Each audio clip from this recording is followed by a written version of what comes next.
네, 오늘은 사도행전 17장 우리 1절부터 15절까지의 내용을 가지고 말씀을 전하고자 합니다. 우리가 지난번에 빌립보에서 사도 바울이 선교했던 이야기를 우리가 살펴보았습니다. 마케도니아의 그 진입로죠. 빌립보라는 이 도시는 거기서 자주장사 여성 CEO인 루디아를 만납니다. 그리고 그녀의 집에서 바울이 머물면서 이제 교회가 이제 개척이 됩니다. 그런데 바울이 거기서 귀신 들려서 점치는 그런 여종을 예수님의 이름으로 고쳐주니까 그녀를 통해서 돈을 벌던 그 여종의 주인들이 바울을 이제 고발하게 되죠. 그래서 바울이 억울하게 가서 매를 맞고 감옥에 갇힙니다. 그 감옥 한가운데, 감옥의 한밤중에 사도 바울이 기도하면서 무엇을 했다고 하죠? 하나님께 찬송을 했습니다. 그때 감옥문이 지진이 나면서 감옥문이 열렸죠. 그런데 아무도 도망가지를 않았습니다. 간수가 그것을 보고 감동을 받아서 바울을 이렇게 감옥에서 빼내어서 바울에게 무릎을 꿇고 선생님, 내가 어떻게 해야 구원을 받을 수 있습니까? 라고 물을 때 바울이 주 예수를 믿으라. 그리하면 너와 너의 집이 구원을 받으리라. 그래서 그날 간수와 그 모든 가족이 그날 예수님을 믿게 되었습니다. 그리고 바울을 자기 집에 모시고 가서 씻어주고 음식도 대접을 했습니다. 그리고 다음 날 바울이 풀려나게 되죠.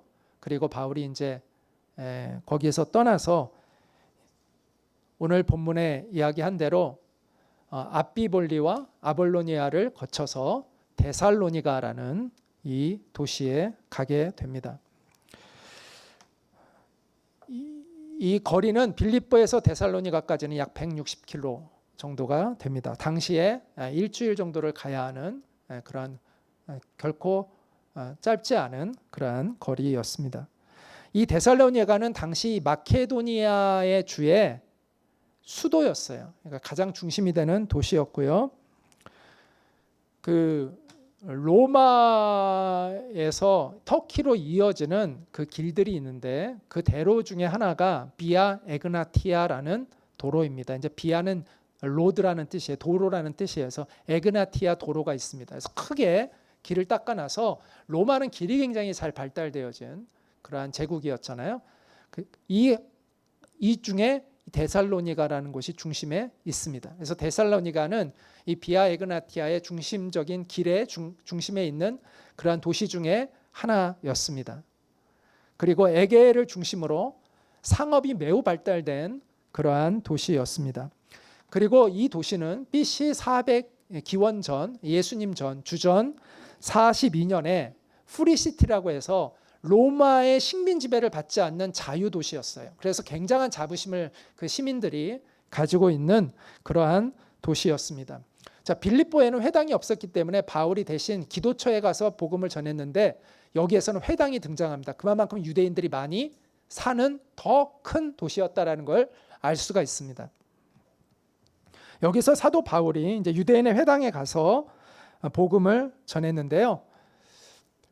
같이 2절 같이 읽어볼까요? 시작. 바울은 자기 관례대로 회당으로 그들을 찾아가서 새 안식일에 걸쳐 성경을 가지고 그들과 토론하였다. 바울은 전도하는 방법이 있어요. 그게 뭐냐면 항상 가면 회당을 먼저 가는 거예요. 유대인들이 모여있는 회당에 가서 복음을 전했어요.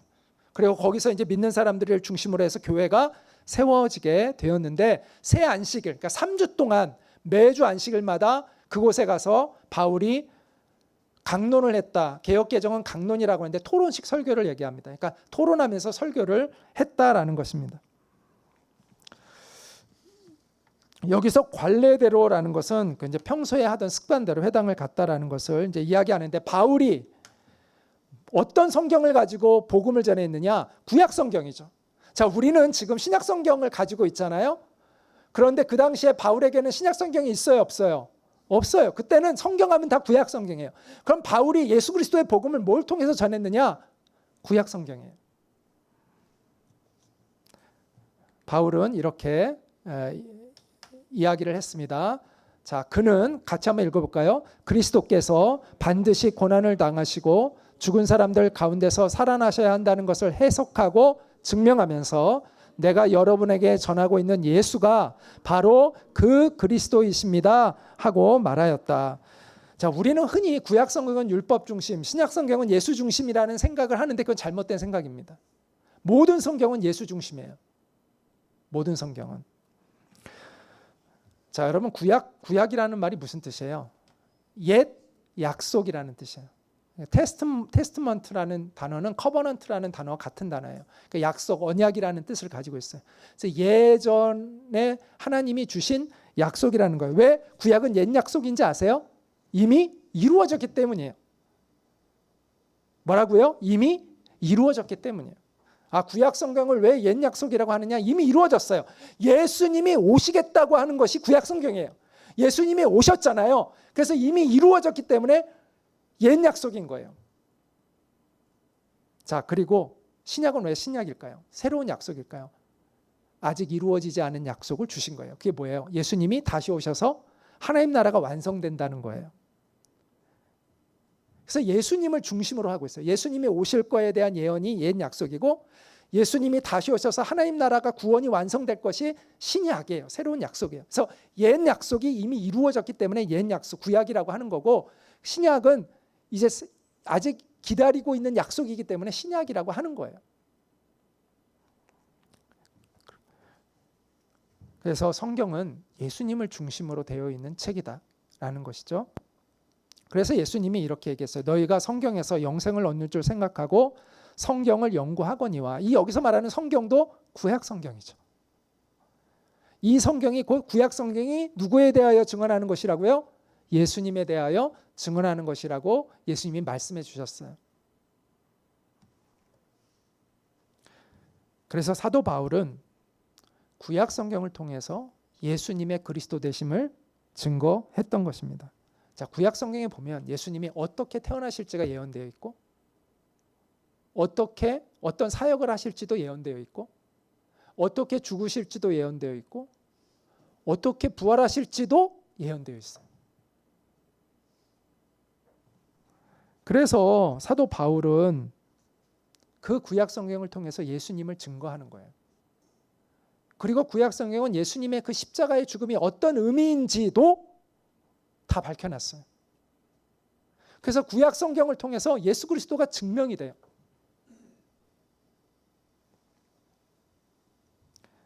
그랬기 때문에 많은 경건한 그리스 사람들과 헬라인들과 적지 않은 귀부인들이 그 바울의 구약 성경의 해석을 듣고 예수님을 믿게 되었다라는 것입니다.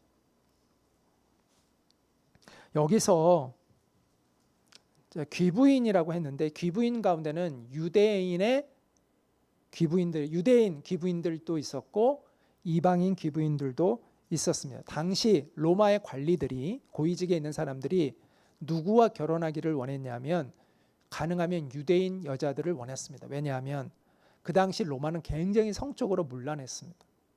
그런데 유대인들은 그리고 기독교인들은 성적으로 정결했기 때문에 결혼할 때 그런 유대인 여자 또는 기독교 여인들과 이 당시는 이제 기독교가 많이 퍼지지 않을 때니까 유대인 여성들을 부인으로 얻기를 원했어요. 그래서 많은 귀족의 부인들이 유대인들이 꽤 있었어요.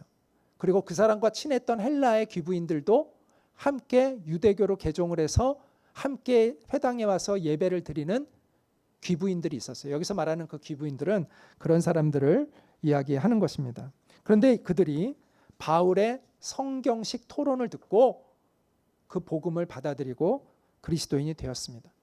그래서 복음이 하류층에 있는 사람들에게도 물론이거니와 상류층에 있는 사람에게까지 복음이 전파된 것을 우리가 알 수가 있습니다. 데살로니가의 선교는 대단히 성공적이었어요.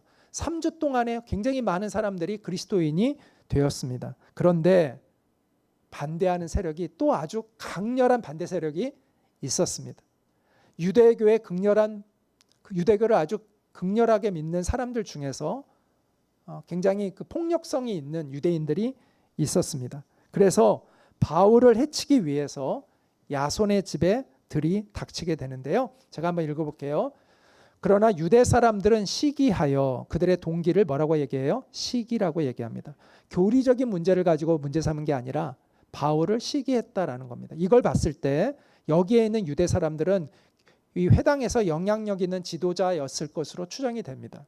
그러니까 시기를 했겠죠. 그 영향력 때문에 거리에 불량배들을 끌어모아다가 패거리를 지어서 시내의 소요를 일으키고 야손의 집을 습격하였다. 이렇게 얘기합니다. 불량배들까지 동원하게 됩니다. 그리고 바울 일행을 끌어다가 군중 앞에 세우려고 찾았다. 그러나 그들을 찾지 못하고 바울이 피신해서 없는 거죠. 야손과 그 당시에 이제 바울이 다른 데가 있었어요. 다행히. 그래서 바울을 찾지 못했습니다. 그래서 야손과 신도 몇 사람을 시청 관원들에게 끌고 가서 큰 소리로 외쳤다. 세상을 소란하게 한 그 사람들이 여기에도 나타났습니다. 그런데 야손이 그들을 영접하였습니다. 그 사람들은 모두 예수라는 또 다른 왕이 있다고 말하면서 황제의 명령을 거슬러 행동을 합니다. 마치 반역을 일으키는 사람들인 것처럼 바울 일행이 그렇게 고발을 합니다. 군중과 시청 관원들이 이 말을 듣고 소동하였다. 난리가 났죠. 정말 그러한가. 그러나 시청 관원들은 야손과 그 밖의 사람들에게 보석금을 받고 놓아주었다라고 이야기합니다.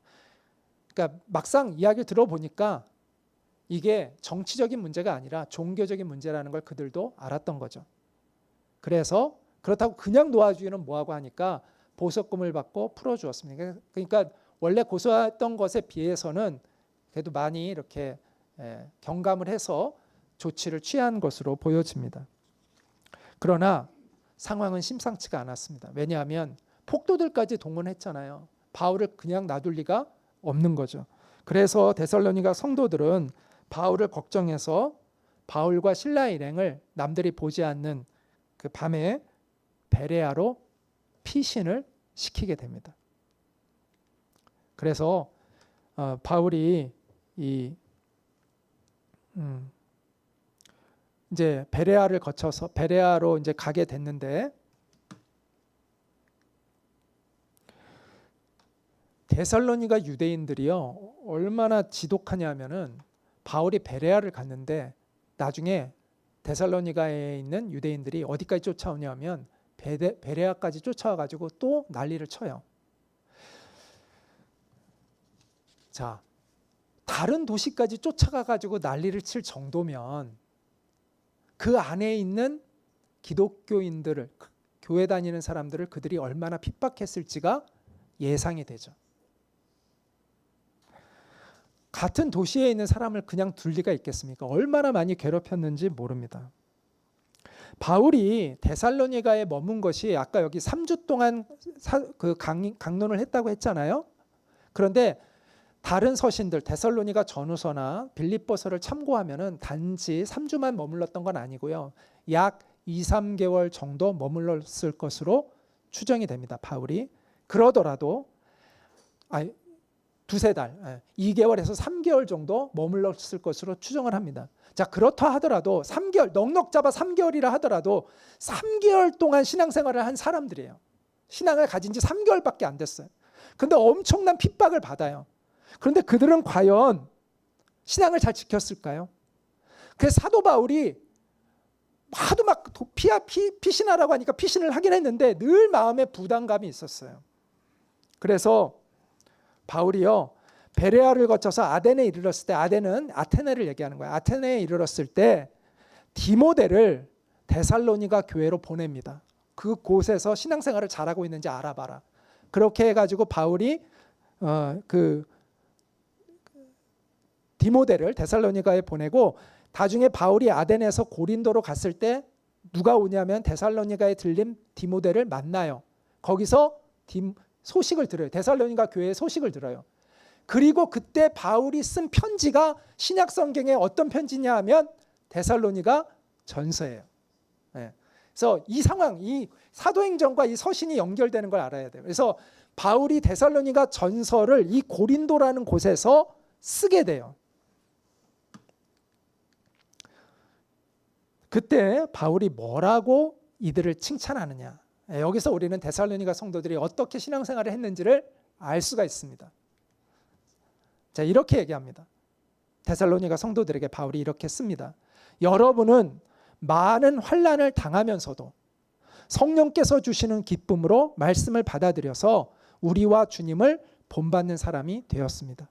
그리하여 여러분은 마케도니아와 아가야에 있는, 이 아가야는 이제 그리스 지역을 그 당시는 아가야라고 했어요. 그 아가야에 있는 모든 신도들에게 여러분은 모범이 되었습니다. 주님의 말씀이 여러분으로부터 마게도니아와 아가야에만 울려 퍼진 것이 아니라 하나님을 향한 여러분의 믿음에 대한 소문이 각처에 두루 퍼졌습니다. 그러므로 이것을 두고는 우리가 더 말할 필요가 없습니다라고 이렇게 바울이 그들을 칭찬하고 있습니다. 그들은 신앙을 시작한 지 얼마 안 된 사람들이에요. 그런데 믿음 위에 견고히 섰고 고난들을 잘 이겨내면서 신앙을 잘 지켜갔다는 것을 알 수가 있습니다. 진정한 믿음은요, 고난 속에 무너지지 않습니다. 오히려 진정한 믿음은 고난 속에서 더 견고해지는 것을 보게 됩니다. 여러분, 교회가 영적으로 무너졌을 때는 고난을 받을 때가 아닙니다. 오히려 평안해졌을 때였습니다. 로마가 기독교가 로마의 국교가 되잖아요. 그러면서 교회는 권력을 갖게 되고 오히려 핍박이 아니라 권력을 갖게 됩니다. 그럴 때 교회는 타락하고 변질하였고 세속화되었습니다. 여러분, 성도를 위협하는 것은 고난이 아닙니다. 세속화예요. 그걸 잘 아셔야 돼요. 우리를 영적으로 위협하는 것은 고난이 아니에요. 오히려 안락함과 세속화예요. 세상에서 멸시받을 때 우리가 영적으로 위협을 받는 게 아니라 오히려 우리가 세상에서 인정받을 때, 우리가 대우받을 때 오히려 우리는 영적으로 타락할 위험이 많아요. 그래서 우리가 마음이 높아지려고 할 때 정말 우리의 마음을 잘 지켜야 되는데, 그러려면 우리의 마음이 낮아질 수 있는 곳을 향해 가야 돼요. 원래 우리가 낮아져 있을 때는 우리의 마음도 낮아져 있어요. 그런데 우리가 높아지잖아요. 일부러 우리의 마음을 지키려고 노력해야 돼요. 우리 스스로의 마음을 낮춰야 돼요. 그래서 우리의 마음이 낮아질 수 있는 곳을 찾아서 가야 돼요. 제가 이번에 우리 선교대회가 디리미학교에서 했었는데, 그때 인도에 그 나환자촌을 돌보고 있는 김광선 선교사님이 이런 말씀을 했어요. 내가 내 마음을 지키기 위해서 나환자촌에 갔다는 거예요. 그리고 몸이 그곳에 가면 마음은 자연히 낮추어진다라는 표현을 하시더라고요. 일부러 마음을 낮출 필요가 없대요. 그냥 몸이 그곳에 가 있으면 내 마음이 낮아진대요. 되게 울림이 있었어요. 그러면서 우리 보고 낮은 곳을 향하여 가야 된다, 이런 말씀을 하셨는데 되게 울림이 있었습니다. 혹시 여러분이 과거보다 편안한 삶을 살고 있습니까? 그것이 축복이 꼭 아닐 수도 있습니다. 마음의 중심을 잃어버리는 것이 될 수도 있습니다. 그래서 우리가 몸이 편해지면 일부러라도 낮은 곳을 향해 가야 돼요. 그곳에 가면 마음이 낮아지는 곳. 몸이 그곳에 가면 마음도 저절로 낮아지는 곳. 그것을 여러분 찾아보십시오. 그렇게 할 때 우리의 영혼을 지켜갈 수가 있습니다. 우리가 모진 핍박 속에서도 믿음을 지켰던 우리 데살로니가 성도들을 이제 이 문맥상에서 우리가 한번 살펴볼 필요가 있다라고 생각이 들었는데요. 이제 다시 본론으로 돌아가서 베레아에서의 바울 일행의 선교 활동에 대해서 우리가 마저 생각해 보도록 하겠습니다. 자, 바울은 이제 베레아에 도착을 했어요. 피신을 해서. 그래서 베레아에서도 유대인의 회당에 가서 복음을 전했고 많은 사람들이 예수님을 믿게 됩니다. 근데 아까 얘기한 대로 그 소식이 데살로니가에 전해졌을 때 그 극렬한 유대교인들이 또 몰려와 가지고 베레아에서 폭동을 일으켰다라고 말씀을 드렸어요. 그래서 바울의 신변이 위협을 받았기 때문에 이 베레아에 있는 성도들이 또 역시 바울을 피신시킵니다. 그래서 떠나보내게 되는데 한번 여기 제가 볼게요. 데살로니가의 유대 사람들은 바울이 베레아에서도 하나님의 말씀을 전하는 것을 알고서 거기에도 가서 무리를 선동하여 소동을 벌였다. 그때 신도들이 곧바로 바울을 바닷가로 떠나보냈다. 그러나 실라와 디모데는 거기에 그대로 남아있었다. 실라와 디모데는 어디 있었다고요? 베레아에 그대로 남아있었습니다. 그리고 바울만 혼자 간 거예요. 바울을 안내하는 사람들이 바울을 홀로 아테네까지 인도하였다. 그들은 바울에게서 실라와 디모데가 할 수 있는 대로 빨리 그에게로 와야 한다는 지시를 받아가지고 베레아로 떠나갔다. 이제 바울이 부탁을 한 거예요. 빨리 실라와 디모데도 오게 해달라고 부탁을 한 거예요. 그래서 그 지시 사항을 가지고 갔다라는 것입니다. 자, 여기서 가장 이 본문에서 가장 인상적인, 오늘 본문에서 가장 인상적인 구절은 뭐냐면 이 말씀이에요. 이 베레아 사람들의 태도예요. 성경을 대하는 태도. 이게 이제 11절에 나오는데 같이 한번 읽겠습니다. 시작. 베레아의 유대 사람들은 데살로니가의 유대 사람들보다 더 고상한 사람들이어서 아주 기꺼이 말씀을 받아들이고 그것이 사실인지 알아보려고 날마다 성경을 상고하였다. 이렇게 쓰고 있습니다. 자, 베레아의 유대인들은요, 데살로니가의 유대인들보다 더 고상했다라고 이야기를 합니다. 여기서 더 고상한, 개역개정 성경은 더 너그러워서 이렇게 표현을 했는데 여기서 고상하다는 이 단어, 원래 헬라어 단어는 유게네스라는 단어인데 이거는 고귀한 혈통을 가졌다는 뜻이에요. 그러니까 좋은 집안에서 태어난 거를 의미해요. 혈통이 좋은 걸 얘기하는 거예요. 당시 고귀한 사람들은요, 고귀한 인격을 가진 사람을 고귀한 사람이라고 안 하고 우리는 지금 신분사회가 아니잖아요. 우리나라는. 그런데 신분사회에서 고귀한 사람이라는 것은 신분이 높은 사람을 고귀한 신분이라고 생각하는 거죠. 그러니까 그 당시에 고귀하다는 건 신분이 높은 사람을 의미했습니다. 혈통이 좋은 사람이에요. 아무리 인품이 뛰어나도 고귀하다는 말을 안 합니다. 그런데 성경은 그거와 상관없이 세상의 기준이 아닌 다른 기준을 가지고 베레아 사람들을 고상한 사람들이라고, 혈통이 좋은 사람들이라고 표현하고 있다라는 것이죠. 자, 이건 뭘 의미할까요? 따라해 볼까요? 세상의 기준과 하나님의 기준은 다르다. 이걸 얘기하는 거예요. 세상에서는 신분을 가지고 사람을 평가하죠. 외모를 가지고도 사람을 평가합니다. 가진 것을 가지고 사람을 평가합니다. 그러나 하나님은 다르시다는 거예요. 하나님은 누구를 고귀하게 여기느냐, 누구를 고상하다고 여기느냐, 누가 정말 좋은 혈통이라고 여기느냐, 하나님의 기준은 다르다는 거예요. 하나님은 우리의 중심을 보고 판단하신다는 것이죠. 여러분은 하나님이 보시기에 고귀하고 고상한 사람입니까? 베레아에 있는 유대인들은 하나님이 보시기에 고귀한 사람들이었습니다. 그래서 그들은 하나님의 말씀이 진리인가 진지하게 고민하고 그 말씀을 받아들일 때 진지한 태도로 받아들였고 그것이 사실이라고 생각되면 그 말씀에 복종했다는 거예요. 데살로니가인들에 비해서 훨씬 더 진지하고 열린 마음으로 말씀을 받아들이는 사람들이었다라는 것이죠.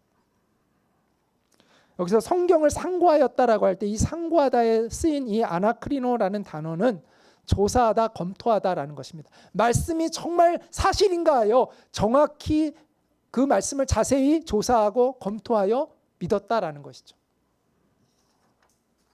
어떤 사람들은 우리는 목사님의 말씀이라면 무조건 믿습니다라고 말을 하는 사람들이 있습니다. 여러분도 그러신가요? 제발 그러지 마세요. 네. 저를 믿으면 안 되죠. 저도 저를 못 믿는데 저를 믿지 마시기 바랍니다. 우리가 믿어야 하는 것은 오직 말씀이에요. 말씀. 목사님의 말씀이 무조건 믿는 게 아니라 하나님의 말씀이어야 믿어야 되는 것이죠. 성경은요, 무조건 믿는 게 아니에요. 믿을 수 있는 근거를 하나님은 주셨어요. 그래서 성경은요, 정말 자세히 검토하고 정말 자세히 들여다보면 믿지 않기가 어려운 책이에요. 사실은. 영국에서 크리스찬 기업가로 활동하면서 많은 유학생들에게 복음을 전했던 권재민 장로님이라는 분이 있어요. 이제 의류 사업가인데 이분이 독실한 불교 가정에서 태어났대요. 제가 그분의 간증을 들었는데 되게 흥미롭더라고요. 독실한 불교 가정에서 태어나서 유학을 가서 이제 예수님을 영접을 했어요. 그 기독교인이 됐어요. 그래서 이제 아버지한테 자기가 이제 예수 믿게 됐다고 얘기를 한 거예요. 그 아버지는 불교계 회장이었어요. 네. 아주 독실한 불교인이에요. 그래 그분이 불호령이 떨어졌습니다. 편지가 왔어요. 나는 네가 예수 믿는 걸 인정할 수가 없다. 만약 네가 예수를 믿겠다고 하면 너는 더 이상 내 아들이 아니다. 그래서 그 권재민 형제가 그 당시에 이제 젊었겠죠. 그 편지를 읽고 마음이 아팠지만 예수님을 포기할 수는 없었다고 합니다. 그래서 아버지께 답장을 썼습니다. 아버지, 저는 지금까지 아버지의 말씀을 어긴 적이 한 번도 없었습니다. 그러나 이번만큼은